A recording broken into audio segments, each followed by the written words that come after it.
थोड़ा सा तिरछा हो गया, इसको सीधा करते बन जाता। चलिए छोड़िए इसको, है कि नहीं। चलिए एक चीज देख लीजिए, ये मान पृथ्वी पर आप सभी जानते हैं बहुत सारी काल्पनिक रेखाएं होती है जिसको अक्षांश रेखाएं और देशांतर रेखाएं कहते हैं। तो अक्षांश रेखाएं कौन सी है? जो जो है ना क्षैतिज है, जो क्षैतिज है उसको क्या कहते हैं? अक्षांश रेखा कहते हैं। क्या कहते हैं उसको? अक्षांश रेखा कहा जाता है ना। इसके अलावा बात करें देशांतर रेखाएं कौन सी होती है? अभी हमको देशांतर रेखाओं की वैसे जरूरत नहीं, फिर भी जानना है ना। जो ऊर्ध्वाधर रेखा खींची होती है इसको क्या कहते हैं? इसको देशांतर कहते हैं। क्या कहते हैं इस रेखा को? देशांतर रेखा कहते हैं, है ना। देशांतर रेखा कहा जाता है। तो हमने माना पृथ्वी पर बहुत सारी काल्पनिक अक्षांश और देशांतर रेखाएं, समझना इस बात को। तो ये जो बीचों बीच एक रेखा खींची गई है, जो लगभग लग रहा है ना इसको पृथ्वी को दो भागों में बांट रही है, इसका मतलब इसको क्या कहते हैं? भूमध्य सागर, भूमध्य रेखा। मतलब वैसी रेखा जो पृथ्वी के बीचों बीच गुजर रही है और पृथ्वी को दो बराबर भागों में बांट रही है, उसको कहते हैं भूमध्य रेखा। और इसको 0 डिग्री भूमध्य रेखा कहा जाता है। कितना पैमाना लिया गया है? डिग्री में 0 डिग्री लिया गया, समझिएगा इस बात को। इसके ऊपर एक और रेखा है ना। इसके ऊपर जब ऊपर जाएंगे, ऊपर यानी कि उत्तर की तरफ, ये क्या है? उत्तरी ध्रुव है। ऊपर में क्या हो जाएगा? उत्तरी ध्रुव होगा। और नीचे की तरफ क्या होगा? दक्षिणी ध्रुव हो जाएगा। क्या हो जाएगा प्यारे बच्चों? दक्षिणी ध्रुव हो जाएगा। समझना इस बात को जो मैं समझाना चाह रहा हूँ, है ना। भूमध्य रेखा से ऊपर उत्तर की तरफ जाएंगे एक और महत्वपूर्ण रेखा है थोड़ा सा ऊपर, जिसको कहते हैं 23.5 डिग्री कर्क रेखा। क्या कहा जाता है? 23.5 डिग्री कर्क रेखा कहा जाता है। ठीक है।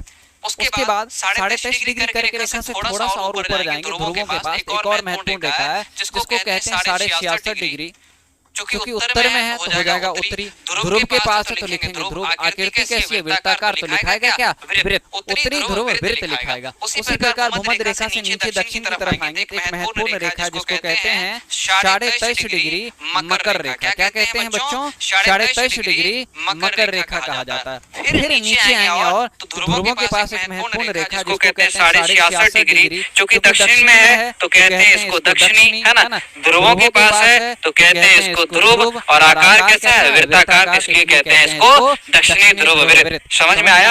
अब आपका सवाल होगा कि सर आपने कहा था कि उष्णकटिबंधीय समझाएंगे, शीतोष्णकटिबंधीय समझाएंगे, शीतकटिबंध समझाएंगे, तो ये क्या समझा रहे हो?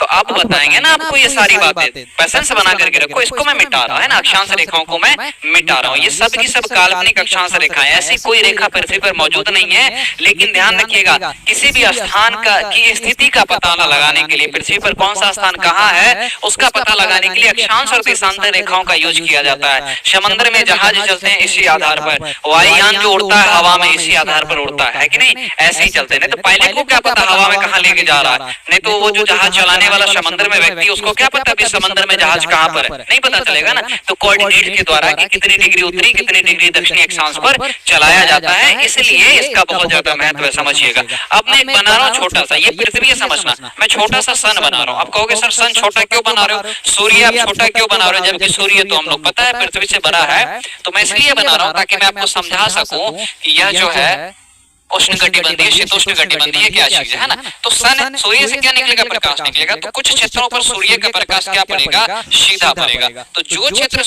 सूर्य से सीधा प्रकाश ग्रहण करेगा, जो क्षेत्र सूर्य से सीधा प्रकाश ग्रहण करेगा, वहां पर गर्मी ज्यादा होगी, गर्मी ज्यादा होगी, यानी कि उष्ण, है ना। क्या होगा? गर्मी ज्यादा होगा। तो गर्मी को क्या कहा गया? उष्ण कहा गया है। तो सूर्य से मिलने वाली ताप के आधार पर, सूर्य से मिलने वाली ऊष्मा के आधार पर या ताप के आधार पर पृथ्वी को 3 कटिबंधों में बांटा गया। कितने कटिबंधों में? 3 कटिबंधों में। तो जो क्षेत्र सूर्य से सीधा रोशनी ग्रहण करता है वो गर्म होता है, इसलिए उसको क्या कहते हैं? उष्ण कटिबंध कहते हैं। क्या कहते हैं प्यारे बच्चों? उष्ण कटिबंध कहा जाता है। मतलब यह क्षेत्र जो है सूर्य से सीधा रोशनी ग्रहण कर रहा है। क्या कर रहा है? यह क्षेत्र सूर्य से सीधा रोशनी ग्रहण कर रहा है। तो कुछ क्षेत्र जो होगा वो तिरछा रोशनी भी ग्रहण करेगा, बिल्कुल करेगा। समझना इस बात को। मतलब यह वाला जो क्षेत्र है ना, यह वाला क्षेत्र। आप कहोगे सर उष्णकटिबंधीय क्षेत्र तो ये लग रहा है कि जो गर्मी वाला क्षेत्र है, तो ये लग रहा है ना कि यह 23.5 डिग्री कर्क रेखा से लेकर 23.5 डिग्री मकर रेखा के बीच का क्षेत्र लग रहा है। आप तो यही कहोगे। मैं कहूंगा बिल्कुल 23.5 डिग्री कर्क रेखा से लेकर के 23.5 डिग्री मकर रेखा के बीच का जो क्षेत्र क्या कहलाता है? उष्णकटिबंधीय क्षेत्र कहलाता है। क्या कहलाता है? उष्णकटिबंधीय। क्यों कहलाता है? क्योंकि सूर्य से सीधा ऊष्मा यानी कि रोशनी ग्रहण करता है, सूर्य का ताप सीधा इस क्षेत्र पर पड़ता है, इसलिए यह क्षेत्र बहुत ज्यादा गर्म रहता है। इसलिए इसको उष्णकटिबंध कहते हैं। समझना इस बात को। वहीं पर कुछ क्षेत्र जो है वो तिरछा रोशनी ग्रहण करते हैं, तो इसको कहते हैं शीतोष्ण कटिबंध। क्या कहते हैं इसको? शीतोष्ण कटिबंध कहा जाता है। तो अगर शीतोष्ण कटिबंध यह हुआ है ना, तो शीतोष्ण दो शब्दों से मिलकर बना है, एक तो शीत और प्लस उष्ण, यानी कि यहाँ पर क्या होगा, गर्मी भी होगा और साथ ही साथ सर्दी भी होगा। क्या होगा? गर्मी भी होगा और साथ ही साथ क्या हो जाएगा, सर्दी भी होगा। तो इसको क्या कहेंगे, शीतोष्ण कटिबंधीय क्षेत्र कहा जाएगा। मतलब 23.5 डिग्री कर्क रेखा से लेकर 66 डिग्री उत्तरी ध्रुव वृत्त का क्षेत्र और नीचे 23.5 डिग्री मकर रेखा से लेकर 66 डिग्री दक्षिणी ध्रुव वृत्त का क्षेत्र। और कुछ क्षेत्र है जहाँ पर रोशनी ना के बराबर पहुंचती भी है, तो बहुत तिरछी रोशनी पहुंचती है, वह ध्रुवीय क्षेत्र है। तो यहाँ पर बर्फ पड़ती है, इसका मतलब ये ठंडा रहेगा क्षेत्र, इसका मतलब इसको कहेंगे शीत कटिबंध। क्या कहेंगे इसको बच्चों? शीत कटिबंध कहा जाएगा, है ना प्यारे बच्चों। क्या कहेंगे इस क्षेत्र को? शीत कटिबंध कहा जाएगा। तो समझ में आई बातें? उष्ण कटिबंधीय, शीतोष्ण कटिबंध और शीत कटिबंध। क्लियर? चलिए, बहुत अच्छी बात है ना। ओके, आइए, बहुत अच्छी बात है।